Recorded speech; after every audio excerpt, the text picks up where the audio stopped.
Hello, everybody, and thank you for joining us for another episode of the Financial Commute. I'm Chris Galeski, your host, joined by Michael Klein of Freedom Financial Funds, a private real estate lender with over 30 years of experience specifically with real estate, but a little bit more in terms of banking and finance. So, Michael, thank you so much for joining us today. Well, thank you for having me. It's exciting to be here. Interesting things in 2023 happening with the banking crisis and some revelations of 2008, 2009, but you also mentioned that potentially it's more similar to the savings and loan crisis of 1981. Not necessarily here to talk about that, but, I love what you guys do and the value that you provide for clients in terms of managing risk, getting a very reasonable rate of return. But this environment's a little bit unique in terms of how you're protecting yourself or your investors. Tell us a little bit about what you're seeing today. Yeah, so back in January, I was on a panel and speaking to a group of about 1,500 or so finance professionals from around the country, and everybody was talking about rates rising, and I suggested that that's the shiny object. Okay, it's what's going on behind the scenes that is going to create the real problem. I was partially right and partially wrong. Interest rates ultimately is what caused a massive problem for the couple of banks that have recently failed. And that's because they failed to match assets and liabilities. So they were borrowing short and lending long. In this case, they bought long bonds. Yeah. Because for some reason, the federal government called them risk-free. They were mortgage-backed securities, and they're considered risk-free under the current rules, except that there's interest rate risk. As we've all been seeing, now, if you're a saver, that's good news because instead of getting nothing, you're now getting 4 and 5%. Right. But if you're but if you're holding old bonds that were at 2%, they're not worth what they once were worth, right? Yeah. And now and there's a fix for that because when we had the great financial crisis, the banks were allowed to mark that stuff hold to maturity and not have to mark to market. Yeah. Okay, that isn't what did it. Yeah. But what does do it is when you're paying 4 and earning 2, you're not gonna survive for very long. Right. And unfortunately, there's a lot of banks like that. Yeah. And that's why I liken it to the savings and loans, because the savings and loans had a lot of mortgages, primarily on apartment buildings. Right. And they were fixed rate and long term, and they were using the demand deposit. And the key word is demand. It means I can demand it now, right? And paying very little. Well, when interest rates under Volcker started getting raised, and not nearly as fast as we've been living through, right? They found themselves upside down on an earnings standpoint. Yeah. Okay. Well, guess what? Yeah. There's a bunch of banks. In fact, this morning I was looking at a chart that the Mortgage Bankers Association put out, and in the small to mid-size, not the small, but the kind of the lower mid-sized banks, they're holding about 3 times their capital in commercial real estate loans. Yeah. Okay. Now, if it's all variable rate, no big deal. You just keep raising the rate. But a big portion of it, for example, one of the lenders that's been in the news lately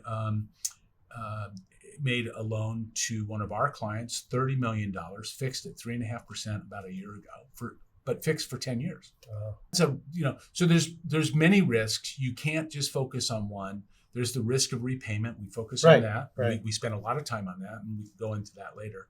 But there's also the treasury management side of the business, which is, okay, I'm putting money to work today, okay, and I have this other money that maybe I'm borrowing. In our case, we don't borrow, but the banks borrow. The banks borrow $9 for every dollar of equity that they have. Yeah, and I love that point.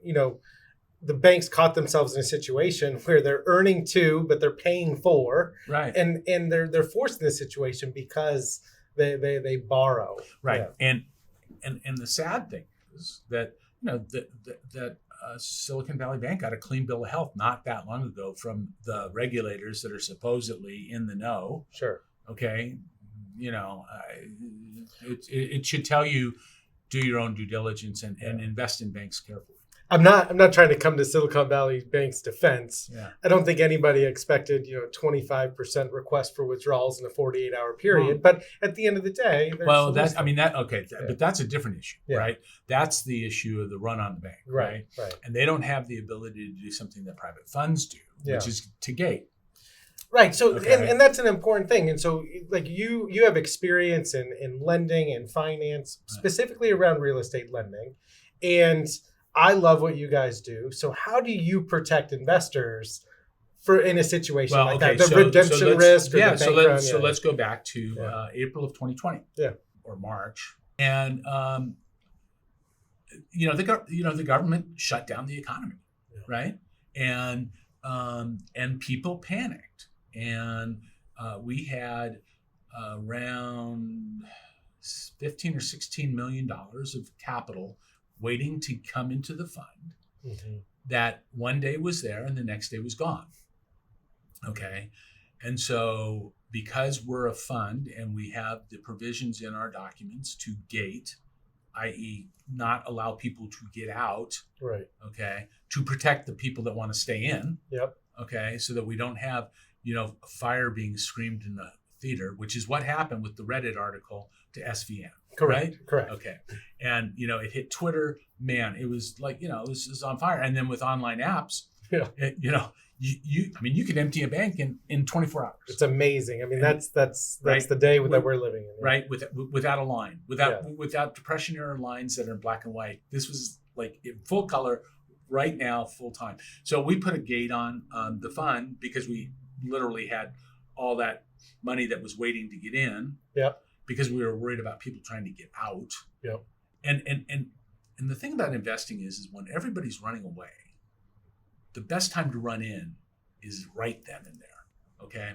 And so I'm not a bank speculator, but I would suspect that there's some banks that have been lumped in with all banks that are good operators, have good asset liability management, have good credit management, and are trading at 50 cents on the dollar, just to use a round number, that shouldn't be. Yeah. Okay. But then there's ones that are trading at 50 cents on the dollar that shouldn't be because they're too high. Right. So we gated. We funded a few loans that we had committed to fund.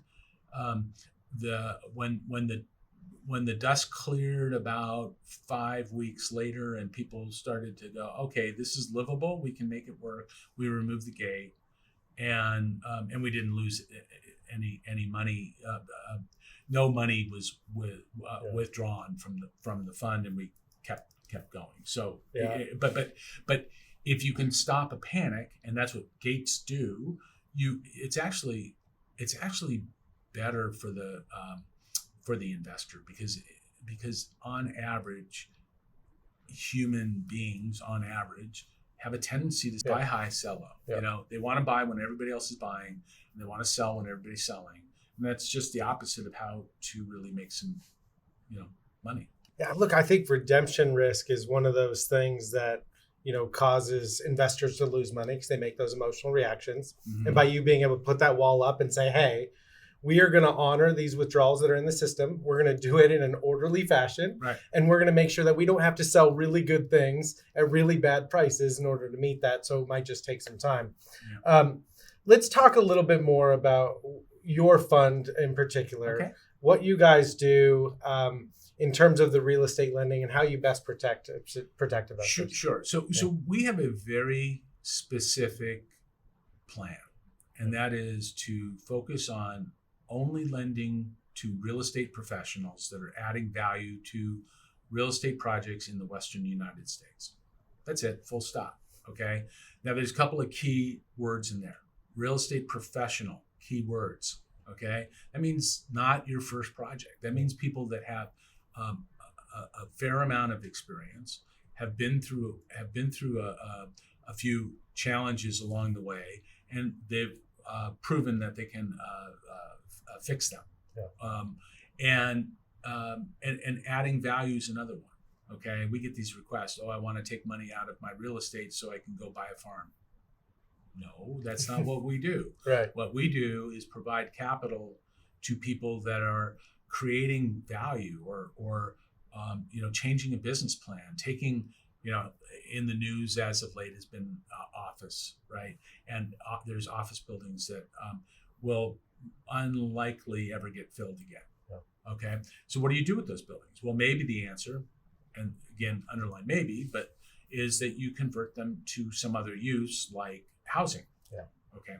I've even seen some articles where they might be taking malls and turning those into. We have that going on where I live in Phoenix. The Paradise Valley Mall has been leveled.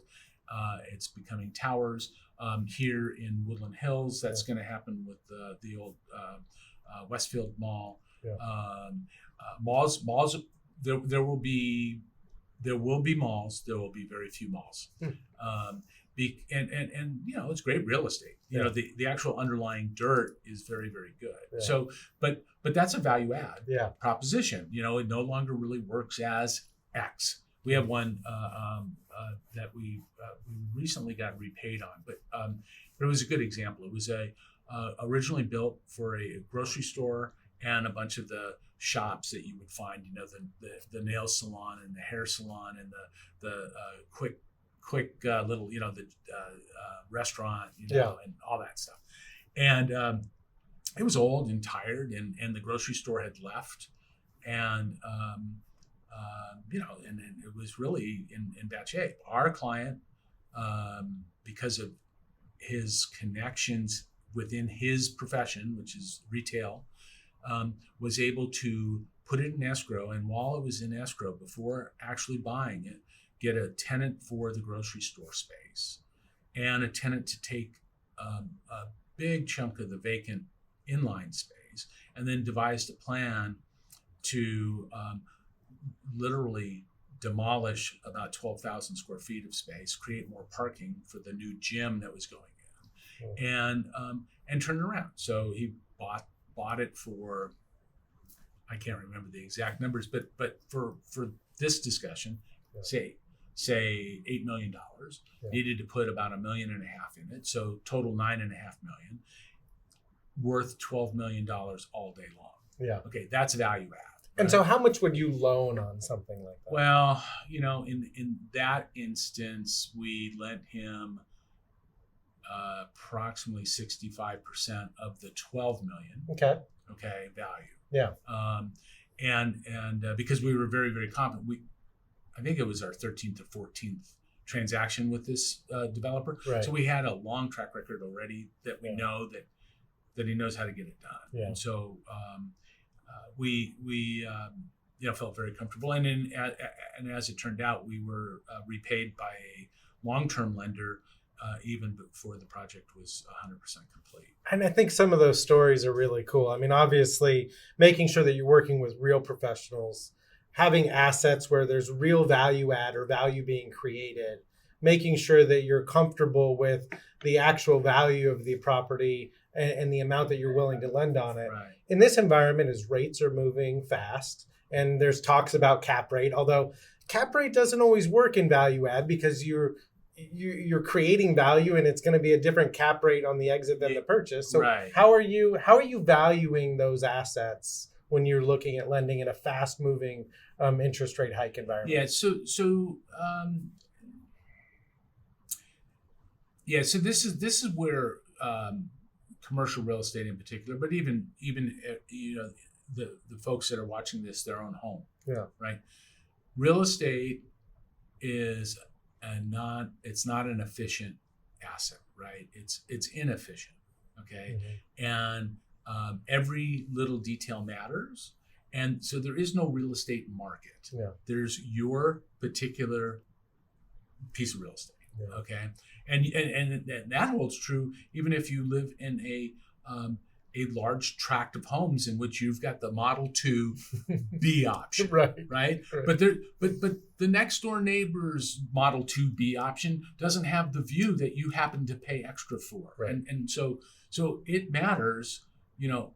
Every little detail matters. And so what we try to do is assess all those little details. Yeah. We've been doing this a long time. Yeah. And I've been 30 years. I've got my three other partners combined is, I don't know, 135 years or something of real estate experience. So, we've looked at a lot of real estate.